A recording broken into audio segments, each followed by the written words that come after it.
자, feature scaling. 우리나라 말로는 뭐 범위 조정이라고 좀 번역할 수 있겠는데요. 특징에 매우 다양한 값의 범위를 갖는 특징들을 가져와서 서로 비슷한 범위를 갖도록 그렇게 만들어주는 그런 방법을 우리가 한번 살펴보도록 하겠습니다. 자, 실제로 피처, 특징을 어떤 식으로 스케일링을 해야 될까요? 앞에서 살펴봤던 예제와 마찬가지인데 이 데이터 같은 경우에 X1을 한번 살펴봅시다. X1은 레인지가 300부터 시작해서 2000까지에 이르는 이러한 범위를 갖고 있는데요. 이와 같은 X1의 원래의 값을 가져다가 그것을 최대값, 맥시멈 값인 2000으로 나누어 주게 되면은 이렇게 X1, 스케일드 된 X1의 레인지는 뭐 2000분의 300은 한 0.15일 거고요. 2000분의 2000은 당연히 1이 돼서 0.15부터 1까지에 이르는 그 범위를 갖는 새롭게 스케일된 데이터를 갖게 될 겁니다. 마찬가지로 X2, 그 방의 침실의 개수도 X2는 0부터 1까지의, 그러니까 5까지의 범위를 갖는데요. 원래 X2를 가져다가 최대치인 5로 나눠주면 이것이 새롭게 스케일된 X2 값으로 우리가 쓸 수 있는데 이 X2 특징 스케일드 된 거는 어떻게 될까요?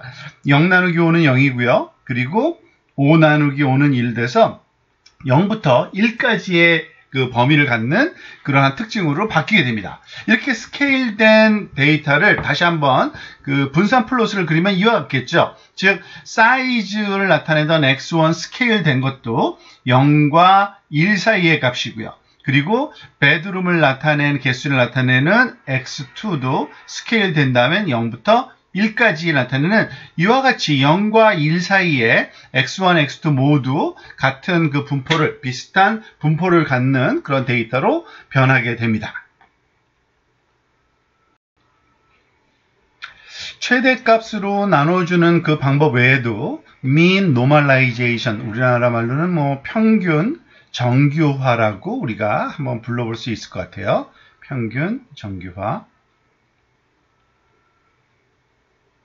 자, 이 방법은 어떤 거냐면요. 앞에서 봤던 그 데이터와 똑같은 데이터가, 그러니까 300부터 한 2000, 그리고 0부터 5 사이에 분포하는 데이터를 리스케일링 함으로써 범위를 이와 같이 조정해 보는 겁니다. 즉, 중앙이 말하자면은 그 0이고요. 원점을 중심으로 퍼져 있는, 이와 같이 퍼져 있는. 그런데 뭐 가능하다면은 마이너스 1부터 플러스 1, X1도 X2도 마이너스 1부터 플러스 1 사이에 요 안에 레인지 안에 속하도록, 이 범위 안에 속하도록 그 데이터를 리스케일 하는 방법입니다.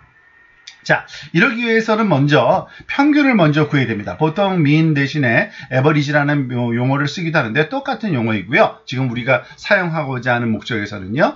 즉, 예를 들어서 그 X1 방향으로 말하자면 특징들이 여러 개가 주어져 있을 텐데 그것의 평균 값을 구했더니 한 600 정도 나왔다. 그러면 기호로 한번 이렇게 써볼까요? 보통 그 수학적으로는 평균 m을 나타내는 그릭 레터인 mu를 써가지고 mu1이라고 할 수 있고요.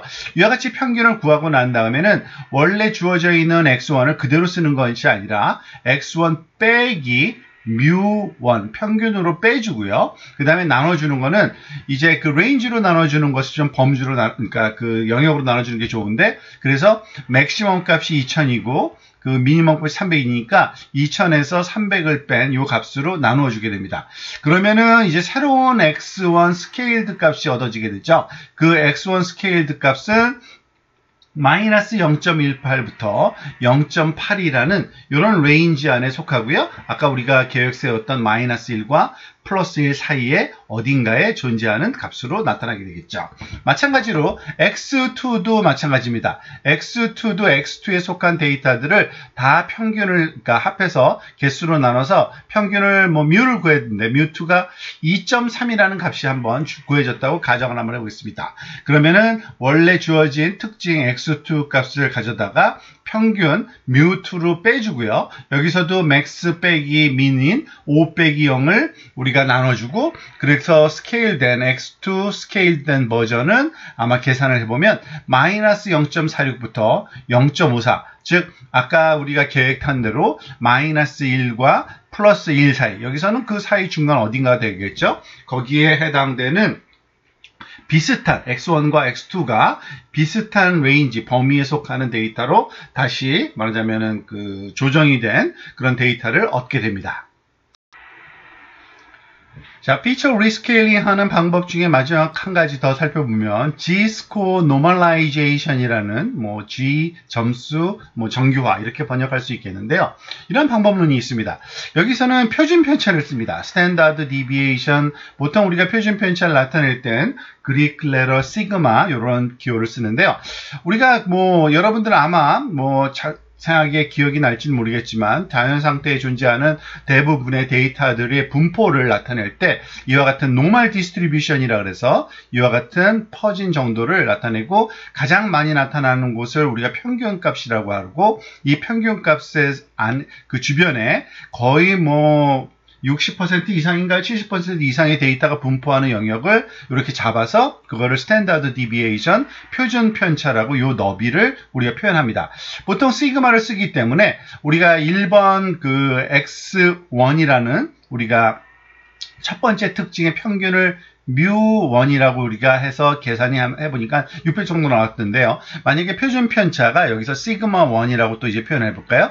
표준 편차가 한 450 정도 나왔다 그러면은 그 중심이 한 그 600인 점을 중심으로 해서 좌우 450 정도 영역 안에 데이터들이 거의 모두 분포하고 있다라고 해석할 수가 있는, 그때 사용되는 파라미터가 이 스탠다드 디비에이션입니다. 이 스탠다드 디비에이션을 사용하는 방법이 이렇습니다. 원래 주어져 있는 그 특징 그 종류가 예를 들어서 300부터 2000 사이에 있을 때 이것을 일단은 이전과 마찬가지로 평균값인 mu1으로 빼주고요. 그 다음에 나누어주는 값이 이제 스탠다드 디비에이션으로 나눠주는 겁니다. 여기서부터 여기까지 전체의 그 크기로 나눠주는 게 아니라 요 중앙에 많이 모여져 있는 그 영역의 너비로 나눠준다, 그런 의미로 이해하시면 된 겁니다. 그래서 x1 스케일드 된 것의 그 영역을 또 다시 한번 조정된 걸 보면은 마이너스 0.67부터 크게는 또 3.1 사이의 영역으로 재조정이 된 거를 알 수가 있고요.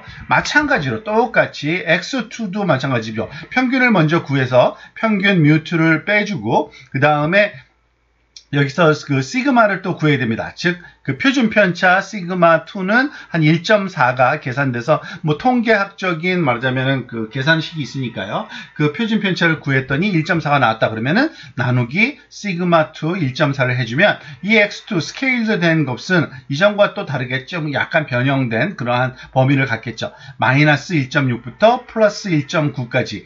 그러면은 이거를 한번 플로팅을 해보면 이럴 겁니다. 즉 아까는 1과 마이너스 1, 플러스 1과 마이너스 1 사이였는데 여기서는 마이너스 3부터 한 플러스 3 정도, 마이너스 3부터 플러스 3 사이에, 그렇지만은 꼭 한쪽 풀로 차 있다는 건 아니고요. 그 안에, 영역 안에 여기저기 데이터들이 레귤러하게 분포한 그러한 데이터로 우리가 변형된, 리스케일드 된, 범위가 조정된 데이터를 얻을 수 있겠습니다. 자, 경험상 그 특징 스케일링, 피처 스케일링의 목표는 보통 마이너스 1부터 플러스 1 사이에 모든 그 특징의 값들이 그 사이에 오도록 하는 것을 목표로 하기는 합니다. 하지만 이것이 굉장히 엄격한 그 기준은 아니에요. 그게 뭐냐면은 굉장히 느슨한 그러한 기준을 잡아도 된다는 얘기입니다. 즉 마이너스 3과 플러스 3 사이에 존재한다? 그럼 별로 이렇게 다시 리스케일링 할 필요 없고요. 그리고 또 마이너스 0.3부터 플러스 0.3, 물론 1과 마이너스 1은 아니지만 그 주변에 작은 값들 사이에 존재한다 그러면은 이것들은 주로 우리가 그 용인할 수 있는 그러한 레인지다라고 보는 겁니다. 반드시 대칭일 필요도 없어요. 예를 들어서 0과 3 사이에 갑시다. 이거는 쓸만한 겁니다. 그래서 스케일링이 굳이 필요 없고요. 마이너스 2부터 시작해서 0.5 이것도 좋습니다. 별로 이렇게 다시 리스케일할 그러한 그 필요성은 별로 못 느낀다고 보셔도 됩니다. 하지만 만약에 마이너스 100부터 플러스 100 사이에, 즉 기준 1과 마이너스 1을 뒀을 때 그의 100배 정도 차이 난다. 그러면은 굉장히 큰 값이죠. 그래서 반드시 리스케일링이 필요해 보이고요. 그리고 또 1000분의 1, 마이너스 0.001부터 0.001, 1 기준으로 했을 때 한 1000배 정도 작은 거잖아요. 그래서 이거는 너무 작으니까 이것도 리스케일링이 필요하고요. 만약에 좀 더 현실적으로 무슨 사람의 템퍼레이처를 측정하는 그런 특징이 나갈 때, 페런하이트 단위로 볼 땐 100 주변이거든요. 예를 들어서 98.6부터 100, 항상 사람의 온도가, 말하자면 36.5도인데, 그것의 주변이니까, 그것의 페런하이트 버전으로 하면 98.6에서 105 사이인데, 이거는 조금 너무 큰 거, 한쪽으로 편향되어 있잖아요. 그래서 이것도 너무 크니까 리스케일링 하는 것이 조금 바람직해 보인다고 보시면 됩니다. 자, 이게 피처 스케일링인데요. 사실 피처 스케일링을 하는 거는 어떤 해도 존재하지는 않아요. 그래서 잘 모르겠다, 의심스럽다, 그러면은 그냥 하는 게 가장 안전합니다. 그리고 특징 확장을 함으로써 요 그러니까 스케일링만 해주는 건데요. 이 기술 하나만 하더라도 경사 하강법을 훨씬 더 빠르게 실행할 수 있는 그러한 환경을 만들어주기 때문에 우리가 이것을 잘 활용하면 참 좋을 것 같습니다. 이게 피처 스케일링이었고요. 이런 피처 스케일링을 했든 안 했든지 간에 이젠 경사하강법이 제대로 동작하는지 아닌지를 확인을 해야 되는데, 그리고 우리가 진짜 전역 변수까지 말하자면은 미니멈 포인트까지, 최소가까지 가는지를 확인해야 되는데, 경사하강법이 수렴하고 있는지를 인식할 수 있는 어떤 방법론이 또 우리가 조금 정리를 해봐야 되겠고요. 그에 필요한 또 학습률이라는 그러한 파라미터는 어떻게 선택하는 게 좋은지 이제 다음 비디오들에서 한번 살펴보도록 하겠습니다.